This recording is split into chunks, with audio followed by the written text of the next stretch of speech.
that was once fluid, who is now bound by classical mess. You know what I mean? Yeah, Like right. Like he's water. just he's just like, but his films represent that, even from Chinese Connection, when he's like taking on the Japanese and kicking signs and breaking people Yeah. down, like, like, you won't step on me as a Chinese man. So, just every black, especially being a black man, I can get behind him fighting for And his racial pride, we and can it relate. counts. We can relate. Exactly. That's why Bruh. millions of brothers are fans of Bruce. You know what I mean? Because he came out Right. like, yo, I'm being oppressed.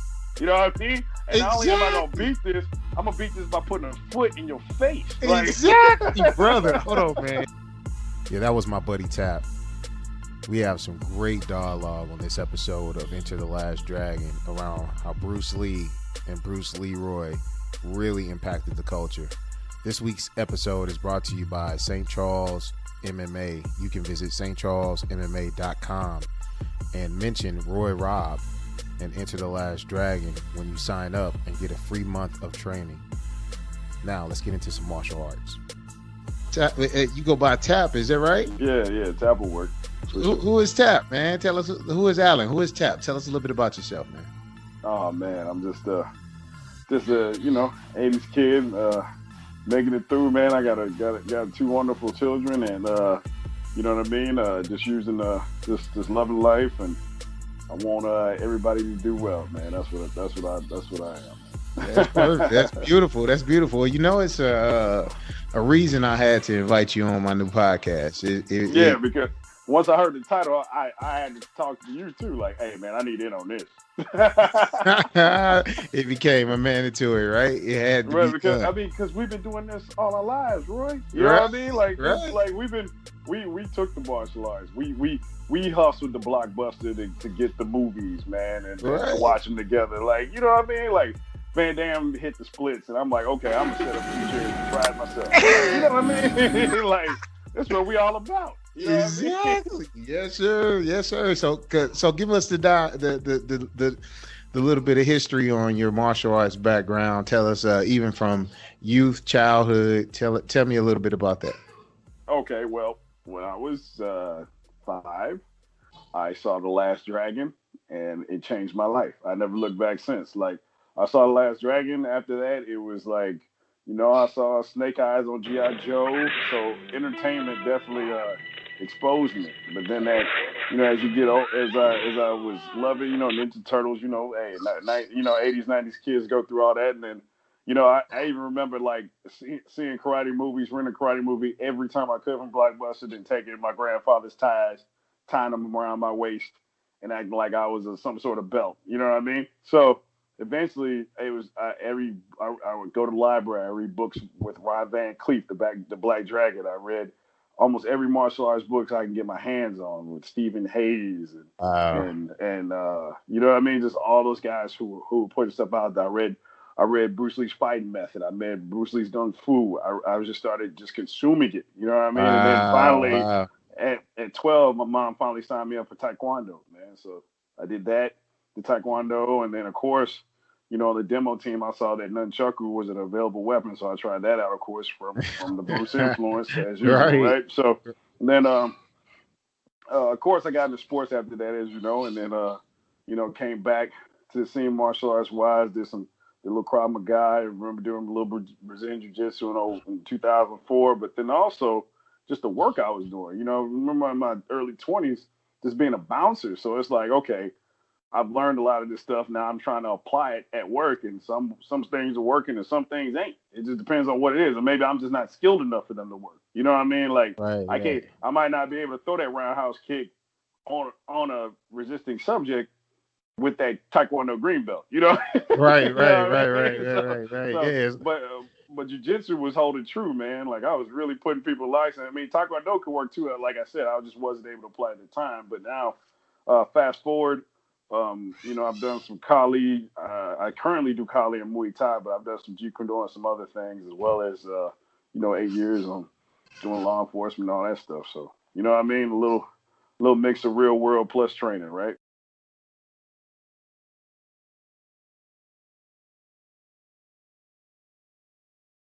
As your history goes, what would you consider yourself number of years experience in the different arts that you trained in? Oh, yeah, I mean, I did. I'm going to. I'll modestly say a solid 7. You know what I mean? Modestly. You know what I mean? That's Like I'm great. taking. I mean, that's just strictly training, not my actual real world application in my profession Oh, or my profession. right. Right. You have that experience as well, and being in law enforcement. So Mm-hmm. you have that real world application as well. I know that was Mm-hmm. a big push Mm-hmm. with my background in Brazilian Jiu Jitsu. Yeah, man. A lot of the law enforcement individuals, they would come up to my professor Mike Rogers and ask him to train Mm-hmm. some classes. They would really want that insight, because if a match went to the ground, guess what? Right. They wanted to have that advantage, right? So But Roy, man, it just I didn't mean to cut you off, but it was just so if first of all, like I remember, I think like there was some Gracie brothers saying, hey, if cops knew more jujitsu, there'd be less shootings, and I 110% believe that. You know what I oh mean? man, that's awesome. That's awesome. If they had better training, and then also just something to do with their energy, martial arts outside the physical application, just being able to keep my peace of mind in check, having a rough day and being able to go train. You know what I mean? Like Right. to deal with it. You know what I mean? Like just that whole Zen peace aspect of it is so. Martial arts has done a lot for my life, and what I mean, I will be a student until the day I die. I'll tell you that. I You agree, know man. what I agree. That's where, I mean, I took a little hiatus. I've been off the I map a mean? little bit, but I can't wait to get back to it. hmm Life gets in the way.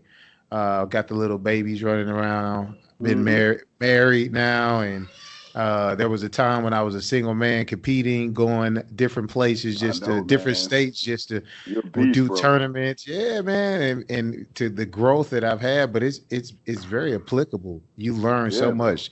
You get to be able to say, I've, especially when you start progressing through the ranks, even if you were hmm starting as a white belt, that first stripe you get in Brazilian Jiu Jitsu is all automatically makes you feel a certain way, Yeah, makes man. you You feel earn good. that.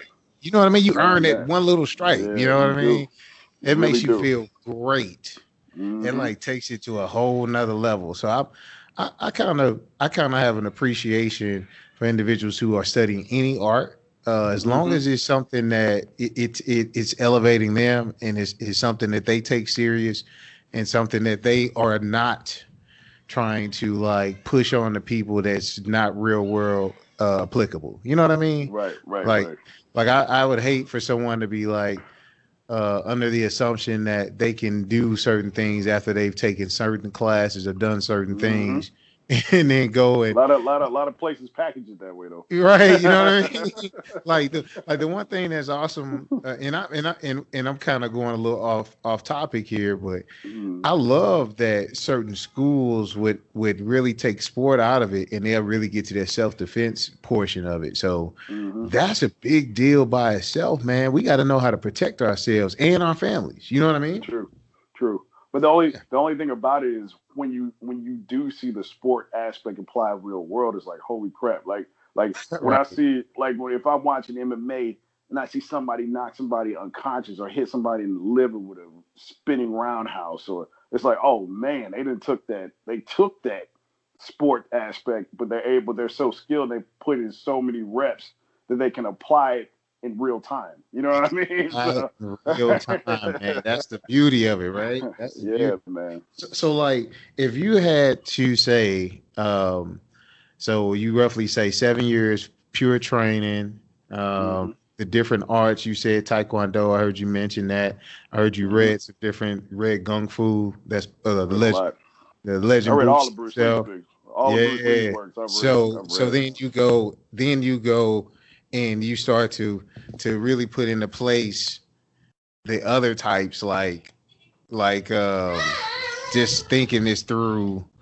How hmm many would you say is about a good 3 or 4? I know you said Brazilian Jiu Jitsu. What's the other arts you hmm can think of that you kind of dove into that you can kind of Oh! In recent years, I was doing. I got the picture with Daddy Inosanto. I was doing his in a, combination of arts, which is Kali, Kali Silat, well, Filipino martial arts, Kali Eskrima, Panatuka, and Silat, and Jeet Kune Do, like, kind of his blend. You know what I mean? I've been in, there's some instructors here where we live that teach it, and they're Inosanto instructors, and then actually getting to meet Inosanto live and actually hearing about him speak about Bruce was just huge. That's huge, right? Yeah, it was great. Let's Man. touch on that. Great. Like, think about that. Touch on that real quick. Like, so tell me, how did you get to interact? Tell me about that experience. Well, he sat us down like story time. I mean, even though he's in his 80s or whatnot, he can still move so well. You know what I mean? And just the way he's applied Bruce Lee's concept of absorb what is useful and reject what is not. Just and all the arts that he actually has ranking in. I mean, he's a Brazilian Jiu-Jitsu brown and black belt under Machado, I believe, and then just all the other arts that he's done, man. Like, he's ranked in so many, it's ridiculous. But he was just sitting there talking about, like, you could just see when he would reminisce about Bruce how close of a friend he was. You know what I mean? Like, it would almost make him tear up even talking about the stories, even though he talked about them for years.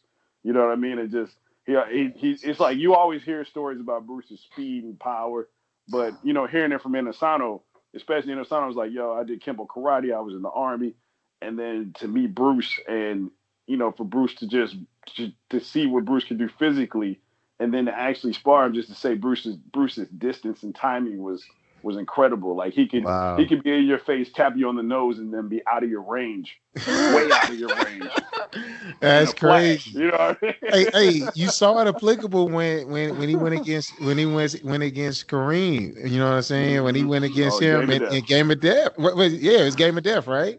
Right. Yeah, and he went and the matchup was so gangster, man. You had the brother sitting there, had the sunglasses on. Legs was crossed, gangster. He didn't hit this next level. You know what I'm saying? He gets up the stairs, and guess what? Kareem's sitting there like, "Hey, let's do this." Like, come on, man. But dude, go ahead, man. You're so right.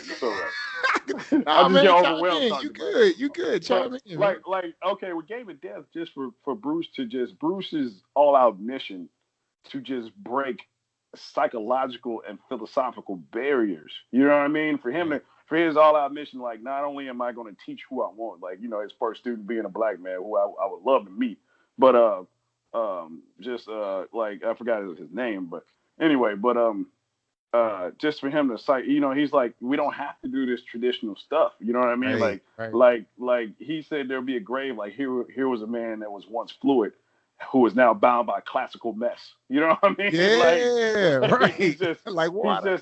He's just like, but his films represent that, even from Chinese Connection, when he's like taking on the Japanese and kicking signs and breaking people down. Like, like, you won't step on me as a Chinese man. So, just every black, especially being a black man, I can get behind him fighting for his racial pride. We can relate.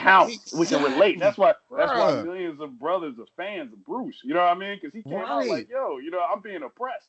You know what I mean? And not only am I going to beat this, I'm going to beat this by putting a foot in your face. Exactly, brother. Hold on, man. So you got to think that right there is so powerful.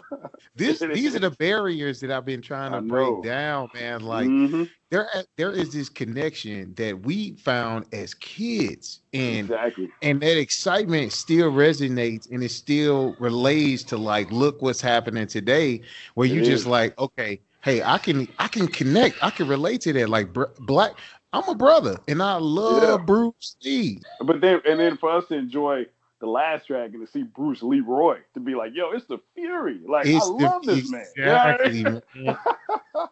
He found himself too through all that. Like, it's just so that's the racial layer. Then we got the whole just strictly upon martial arts, for him to blend styles, for him to learn some judo from Gene LaBelle, because Bruce Lee, at first you thought you could just punch and kick people, but Gene LaBelle, like, yo, here's judo. You know what I mean?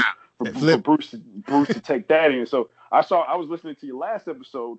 You talk about that opening fight scene with Sammo Hung and Enter the Dragon, how many styles he just went through in that one scene. Through that one scene. Yes. Come on, man. You caught it. You caught it, right? I did. I was listening. Like, dude, I know what you're talking about. So most people didn't catch. That's the thing that made it so gangster. Like, Jeet Kune Do was so, like, you could literally say, okay, if you wanna catch this fade, you know what I'm saying? You want to box? I can take you to boxing, but I'm gonna show you where a boxer can be exposed. I'm gonna take you on a fencing level because I'm gonna be able to expose distance now. You know what I'm Right. saying? Like you said, I'm not only gonna be able to understand angles as a boxer, but I also understand distance with fencing. Then he also said, "Hey, I'm not only going to be able to handle you from a grappling aspect, like there was this scene, and everybody, it's iconic. This is one of the most iconic scenes. So Chuck is doing this thing, the Bruce Lee, Chuck Norris fight scene, the cat, you know what I mean? Like literally, it got serious. Return of the Dragon. Turn of the Dragon. The build up was insane. Everything was going crazy. You see him stretching out. You see the cat stretching out. You see Chuck stretching out to warm it up. And then it gets to the final scene because Chuck was giving him that business at the beginning. And then Bruce starts to dance on him. Hey, ironically, where does that little dance and stuff come from? A lot of this stuff is in that box. A lot of this his love of the great Muhammad Ali. Exactly. So he starts to openly express love. Exactly. And then he was so smart. He even broke it down. There was a punch scene where Chuck basically Bruce is punching on Chuck at the against the wall. Chuck throws like a right, and then Bruce like popped his arm out of socket. Yes. So quick, dislocated his arm. Like you can't even the speed of the transaction. It wasn't even the end of the fight, and it had everybody so hyped. Like, did he just pop his arm out of socket that he is now on the ground? Just like you can't even put things together like Wing Chun. So that's what I'm sorry, man. I just got to shout out Bruce again. Bruce Lee, man. God, man, the dude was just on a whole level that people ain't thinking about. You think if we peel, it's so hard to peel back the onion. You can't peel it back. Thank you. You can't even peel it back. There's so many. There's a lot of layers, man. You know what I mean? Like we just went through not even his primary discipline and all the stuff he. So if you add in Hapkido, you add in you literally add in the judo, like you mentioned. You add in the fencing, the boxing, the Wing Chun. Like you literally start thinking about when he's practicing on the wood. What is that wooden doll that they practice on? Do you know the name of it? Wing Chun dummy. That's the way I've learned it. The Wing Chun dummy, right? Now, we're studying, Jeet Kune Do. But I mean, like Jeet Kune Do is so philosophical. You know what I mean? Like Enter the Dragon. He's just like, how do you strike? He's like, I don't hit. It hits all by itself. You know what I mean? Like that means like I have learned so much. I've trained. I've taken in so much, and I've trained so much that it moves. And if you ever been in any type of physical confrontation, be it trained or outside spur of the moment or whatever, you know what I mean? Like it's just to be able to react within that space of time, man. You know what I mean? Like it's just hitting all by itself because you drilled it. But the thing, we used to have to do some Wing Chun. My instructor, the guys at Applied Combatives Group, I had to shout them out. They were showing me the difference. He had 3 different sets on the Wing Chun dummy. They showed me Bruce Lee's Gung Fu set, and it looked very more traditional. Like, yep, man. Like we're doing Wing Chun, we're working the dummy, with certain strikes. And then he had this like his opening Wing Chun set. Then he Bruce Lee's like, man, this Gung Fu is limiting me. You know what I mean? So he started to take in some other styles, and you started to see the next set get more aggressive. And then, you know what I mean, you line up on the Wing Chun dummy and start doing some work. And then we get to the Jeet Kune Do set on the Wing Chun dummy where Bruce is just completely free at this point. You know what I mean? He's outside the martial arts matrix. And you lead in with a kick. Like you start off with a kick to the ankle and then come in striking. It's like, oh my God. Right there. I was just about to bring that up. So that's the reason why I brought up the dummy. Like, check this out. So like how does that even work? Like you literally think about this. People are now applying it to MMA. Like literally MMA is there will be no have been messed up. Bruce. Like how many Anderson Silva, you know what I'm saying? Like that Bruce is on a whole nother level. So I got to do this. I've added a new segment to my podcast, and it is a feature. So whoever's featured has to name a clue, or actually answer a clue that I give them. So Oh, today's clue, you are our first test subject on this. first victim. Yeah, first victim. Here we go. So you got, tell me the answer. Name 5 characters, actors or actresses from The Last Dragon. You have 30 seconds. The actual names or just No, character names? just the character names. Okay, 30 seconds.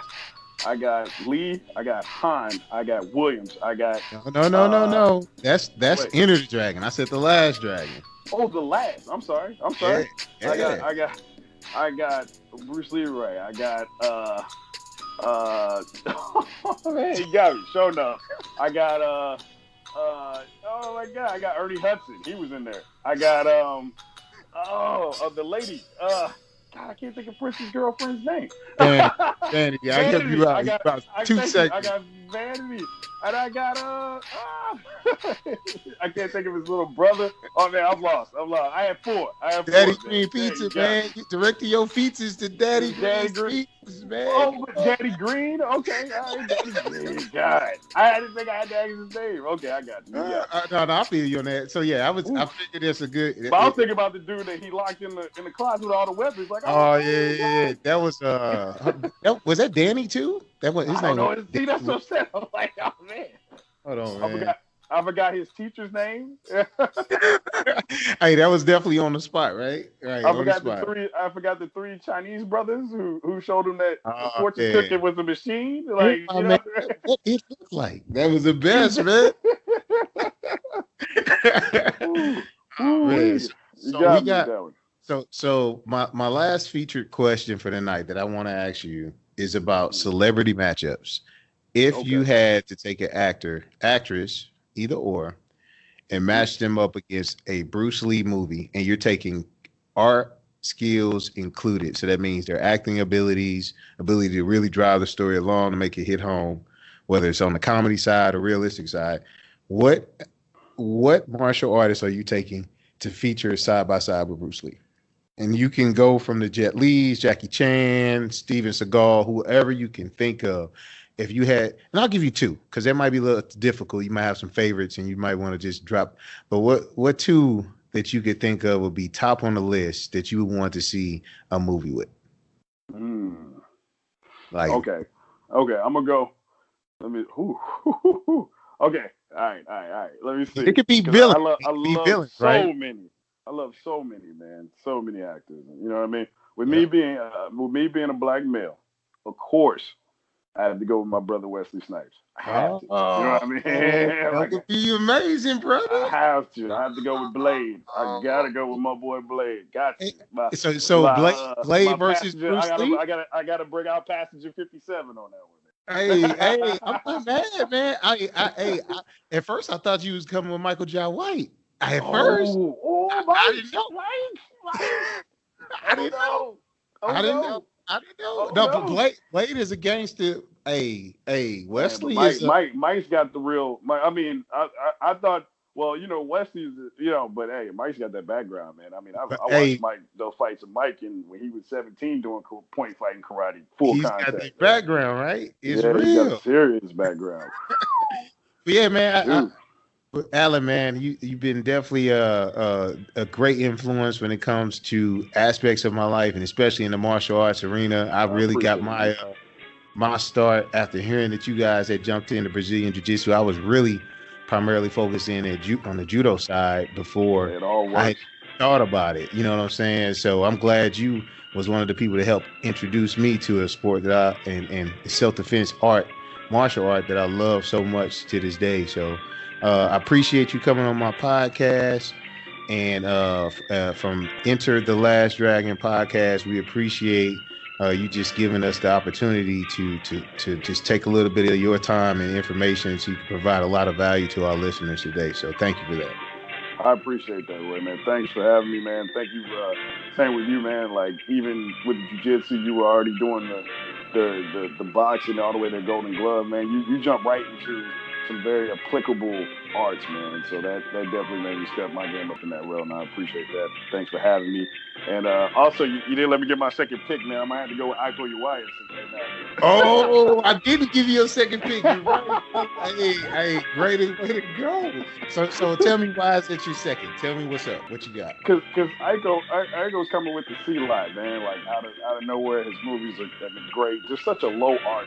You know what I mean? Like just for him to be able to change levels so quickly, and you know what I mean. I think that'd be a nice little matchup as far as some choreography. But there you go. Okay. No doubt. Well, we appreciate you. Thank you for coming on. And Thanks. hey, till next time, keep listening in, brother.